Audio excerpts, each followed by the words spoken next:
Les fouilles archéologiques menées par l'autorité israélienne des Antiquités ont mis au jour des vestiges des murs de Jérusalem de la période du premier temple qui protégeait Jérusalem à l'est. David Catalunya, docteur en musicologie, s'est lancé dans un projet de 5 ans sur un orgue unique, probablement le plus ancien du monde. Il a été découvert à Bethléem, dans la basilique de la Nativité, au début du XXe siècle.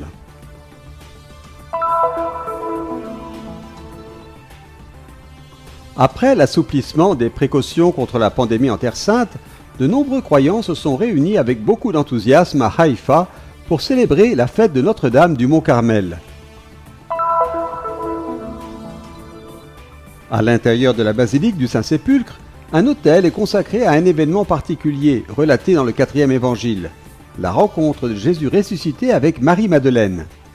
Le jeudi 22 juillet, les frères de la custodie de Terre Sainte ont célébré la fête dédiée à l'apôtre des apôtres. Une délégation de la fondation du Real Madrid, conduite par son vice-président Iker Casillas, a rencontré le 20 juillet le patriarche latin de Jérusalem, sa béatitude Monseigneur Pierre Battista Pizzaballa. En collaboration avec les écoles du patriarcat, la fondation encourage depuis 9 ans l'éducation et l'épanouissement des enfants de Terre Sainte par le biais du sport. Réveille-toi, et le Christ t'illuminera. La chronique en images des moments les plus importants du chapitre général des Frères mineurs 2021.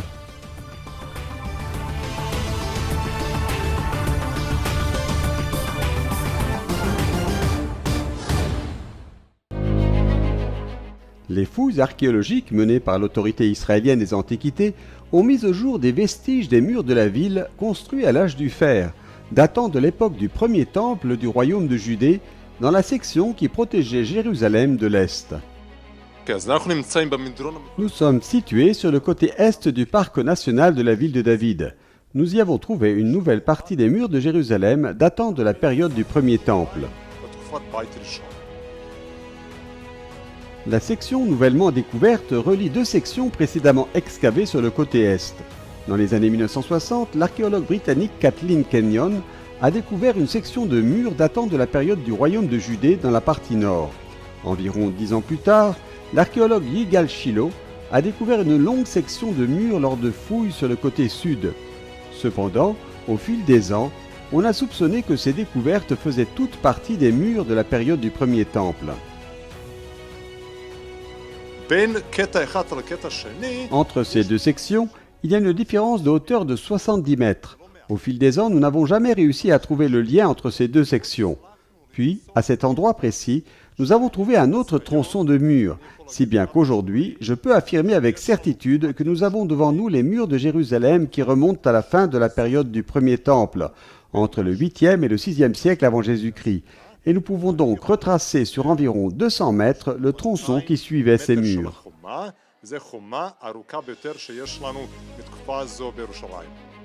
La hauteur des murs est d'environ 3 mètres et leur largeur d'environ 5 mètres. Les murs ont protégé Jérusalem d'une série d'attaques pendant le règne des rois de Judée jusqu'à l'arrivée des Babyloniens qui ont réussi à les percer et à conquérir la ville. Une description de la conquête de la ville par les Babyloniens apparaît dans le 2e livre des rois au chapitre 25 verset 10. Toutes les troupes chaldéennes qui étaient avec lui abattirent les remparts de Jérusalem. Il semble que les Babyloniens aient pris d'assaut la ville par le nord, ne détruisant pas ainsi les murs orientaux. En raison de la raideur de la pente orientale, avec un angle de plus de 30 degrés, je ne pense pas qu'une armée aurait attaqué la ville depuis cette direction.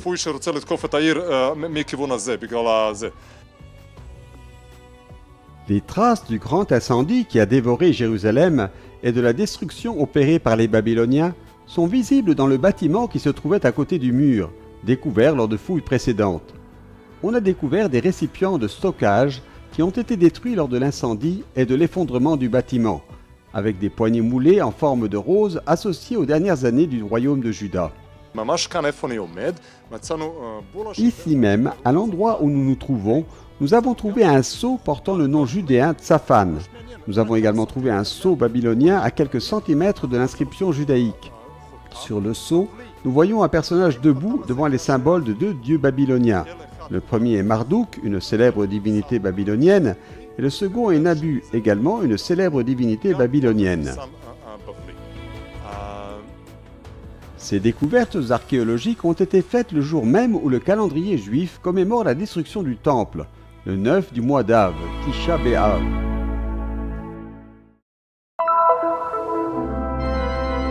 Chercheur, historien et spécialiste du Moyen-Âge, l'Espagnol David Catalunya a entamé des recherches sur probablement le plus vieil et unique orgue du monde, ainsi que sur le carillon de cloche. Découvert par archéologie à Bethléem dans la basilique de la Nativité au début du XXe siècle et conservé à Jérusalem par les franciscains, le docteur en musicologie est venu approfondir ses recherches sur cet instrument exceptionnel datant du XIIe siècle. Cet orgue unique au monde est une découverte historique et une réelle chance qui va permettre aux chercheurs de combler une lacune de près de 5 siècles dans le domaine chrétien. C'est le seul orgue de l'époque qui a été préservé dans un état de conservation incroyable. L'histoire de cet orgue est probablement qu'il a été apporté en Terre Sainte par les croisés français et qu'il a été utilisé pendant près d'un siècle dans l'église de la Nativité jusqu'à l'une de ces invasions musulmanes à la fin du XIIe siècle. Muslim invasions in the late 12th century. So the organ was removed in order to protect them from devastation. L'orgue a donc été retiré afin de le protéger de la dévastation et peut-être dans l'espoir qu'il puisse être réutilisé un jour. Il s'est donc comme figé dans le temps, car il a probablement été enterré sous terre dans une caisse en bois afin de le protéger. Je suis absolument stupéfait de voir que ces tuyaux ont pu être fabriqués hier. Nous avons ici l'occasion de mieux comprendre l'histoire médiévale de l'orgue, la technologie en général et la culture de l'Église. Nous avons également la possibilité de comprendre comment ces instruments étaient fabriqués, afin de les reproduire et de faire revivre leur son. Understand how these instruments were made in order to replicate them and bring their sound alive again. Introduit dans la liturgie de l'Église latine au Xe siècle, l'orgue était un artefact très important dans la culture occidentale. Cependant, jusqu'à cette découverte, nous n'avions pas de preuves matérielles de ce stade précoce de développement des orgues au sein de l'Église chrétienne avant le XVe siècle.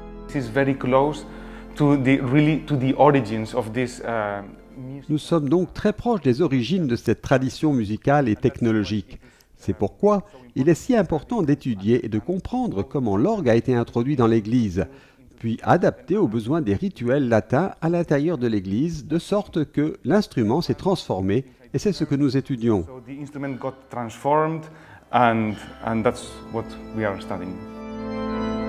En partenariat avec la Custodie de Terre Sainte, cette étude devrait également approfondir les connaissances de l'histoire musicale du Moyen-Âge. Cet orgue sera présenté dans le Terra Santa Museum et le comité scientifique est particulièrement heureux de pouvoir avoir ce partenariat avec David Catalunya pour mieux connaître cet orgue, de façon à mieux le présenter dans le musée et de façon à pouvoir contribuer également à la connaissance de l'histoire musicale du Moyen-Âge. Ce projet de 5 ans, encore à la phase préparatoire, devrait aboutir à la reconstruction complète de cet orgue.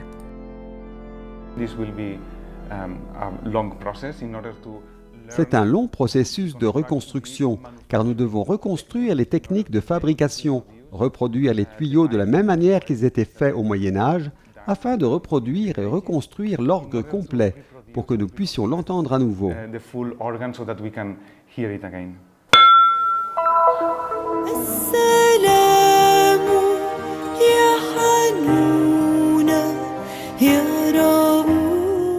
Après l'assouplissement des précautions contre la pandémie en Terre Sainte, de nombreux croyants se sont réunis avec beaucoup d'enthousiasme à Haïfa pour célébrer la fête de Notre-Dame du Mont-Carmel. Cette fête est célébrée le 16 juillet pour commémorer l'apparition de la Vierge à Saint-Simon-Stock, alors prieur général de l'ordre des Carmes, au cours de laquelle la Vierge lui donna le scapulaire, un objet spécial en tissu qui se porte sur les épaules. La Madonna, soprattutto con il dono dello scapolare. La Vierge Marie, surtout avec le don du scapulaire, nous apprend à rester sous sa protection et à vivre la dévotion spirituelle qui nous conduit directement à obtenir des résultats importants pour notre vie spirituelle et notre expérience humaine. Nous apportons au pied de la Vierge le travail, la douleur et toutes les difficultés de la vie quotidienne. Tutto quello che è il disagio della vita comune, noi lo portiamo ai piedi di Maria. Aujourd'hui, je suis touchée par une expérience personnelle. J'ai perdu ma mère il y a peu de temps. Donc aujourd'hui, j'ai plus d'une mère au ciel et je dis toujours à la Vierge, « Tu es notre mère, ma mère est la mère de ma mère. Elle est ta fille et elle est avec toi aujourd'hui au ciel. »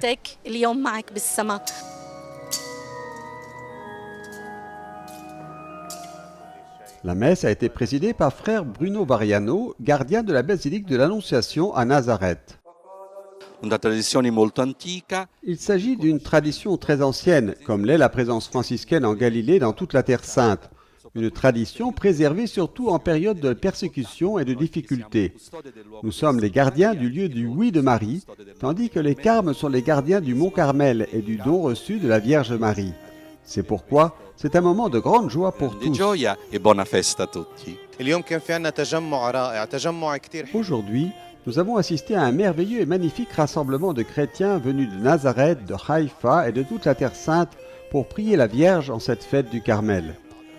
Comme Jésus a dit à Jean, « Voici ta mère » et à la Vierge, « Voici ton fils », nous sommes nous aussi devenus des enfants de la Vierge Marie par cette recommandation spéciale de Jésus. I came from Nazareth and I bring here with me all the intentions. Je suis venue de Nazareth et j'ai amené avec moi un groupe de personnes qui voulaient prier ici notre mère, qui sait ce dont ses enfants ont besoin. Nous avons confiance en sa protection. And we trust in her care. La Mère Céleste, la Vierge Marie, rassemble tous ses enfants sans distinction. E da questa fratellanza tra i francescani e i carmelitani un messaggio. Un message de cette fraternité entre franciscains et carmes. Avant tout, nous sommes tous consacrés et enfants de la Vierge Marie, et nous voulons témoigner qu'une mère veut toujours que ses enfants soient ensemble. En plus de ces communautés locales franciscaines et carmes, d'autres groupes de religieux consacrés viennent célébrer avec nous, ensemble avec la Sainte Mère, toujours unis comme des frères. E così sempre uniti come fratelli. Il messaggio di questa festa di quest'anno è soprattutto Le message de cette année, outre le souvenir de la protection de notre mère et l'invitation à l'espérance, est l'invitation à une plus grande ouverture d'amour envers Jésus-Christ, le Fils de Marie, notre frère dans la foi. figlio di Maria e nostro fratello nella fede. Demandons à Dieu de nous faire revenir à la fête du Carmel et aussi à toutes les fêtes mariales dans les années à venir, avec les dons de la santé et du bien-être.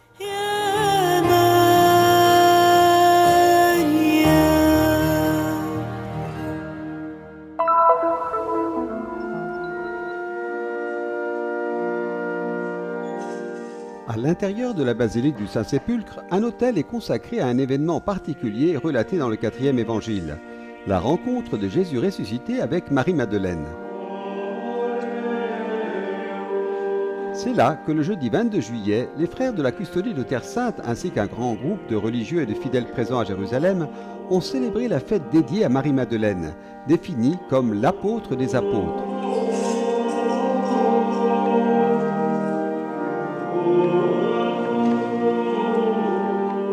La célébration a été présidée par frère Marcello Cicchinelli, supérieur du couvent Saint-Sauveur, ainsi que la communauté du Saint-Sépulcre. Dans son homélie, le frère Marcello a souligné la présence fidèle de Marie-Madeleine dans le groupe des disciples de Jésus. Elle était l'une des rares personnes restées au pied de la croix. Elle a fait une expérience particulière de la miséricorde libératrice de Jésus et a choisi de le servir de tout son être. Maria si trova con Gesù, hanno quel piccolo dialogo importantissimo. Marie est avec Jésus et ils ont ce petit dialogue très important avec le mandat de Jésus d'aller annoncer aux apôtres la rencontre avec le Seigneur ressuscité. Et l'Église, et le pape François en particulier, le reprendra lorsqu'en 2016 il élèvera sa commémoration liturgique de mémoire à fête pour le rôle des femmes dans l'évangélisation, un rôle très important qu'elles ont toujours eu, mais que nous avons voulu accentuer de manière particulière avec cette célébration, car nous aimons penser à ces femmes fortes. Chiamate così. Frère Marcello a souligné que Marie-Madeleine est un modèle de la présence des femmes dans la vie de l'Église. Il a ensuite rappelé le service précieux et caché de nombreuses femmes qui vivent et travaillent en Terre Sainte. Chaque jour, au cours de la procession de l'après-midi, qui retrace les lieux de la passion, mort et résurrection du Christ, ici sur le lieu de l'événement, des antiennes et des hymnes grégoriennes commémorent la rencontre du Seigneur ressuscité avec Marie-Madeleine.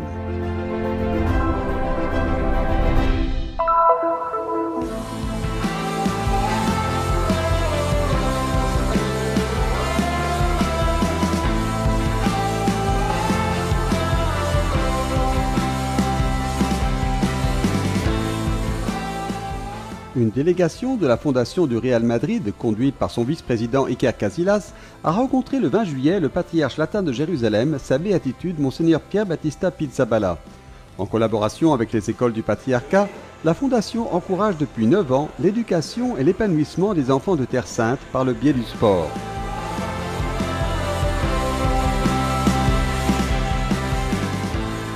Contento porque es un proyecto muy bonito de parte de la Fundación del Real Madrid. Au nom de la fondation du Real Madrid, nous sommes heureux de pouvoir apporter notre contribution et notre aide, surtout en ces moments difficiles. Nous sommes très heureux de pouvoir faire en sorte que les enfants qui vivent ici aient la possibilité de s'entraîner et de grandir sainement grâce au sport. Crecer de una manera sana. بيساعد المشروع أولاً على خلق فرص عمل للمدربين. Le projet permet, d'une part, de créer des opportunités d'emploi pour les entraîneurs et d'autre part, de faire participer les enfants de familles à faible revenu à des activités sportives extrascolaires. Cette initiative apporte vraiment beaucoup de joie aux enfants qui y participent. Plus qu'un projet sportif, c'est un projet qui incarne les valeurs du don et de l'amour. هو مشروع بيجسد قيم العطاء المحبة. Le patriarche a exprimé ses remerciements et sa reconnaissance à la fondation du Real Madrid, qui soutient des milliers d'élèves dans les écoles du patriarcat. Monseigneur Pizzaballa a ensuite souligné l'importance du sport dans l'enseignement du respect mutuel. Avec le sport, a-t-il ajouté, nous connaissons la victoire, mais nous apprenons aussi à accepter la défaite.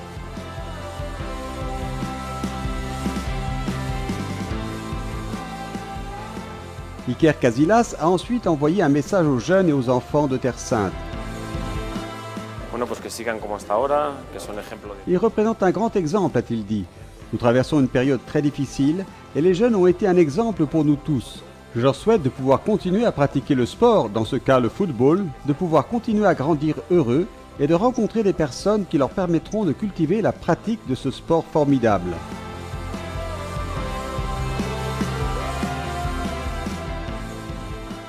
En plus de tirer le ballon dans les buts et de marquer des buts, la Fondation Real Madrid atteint d'autres objectifs importants avec les enfants de Terre Sainte, en les réconfortant.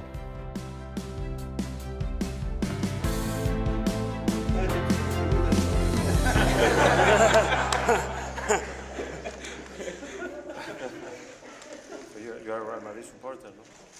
Oh, okay.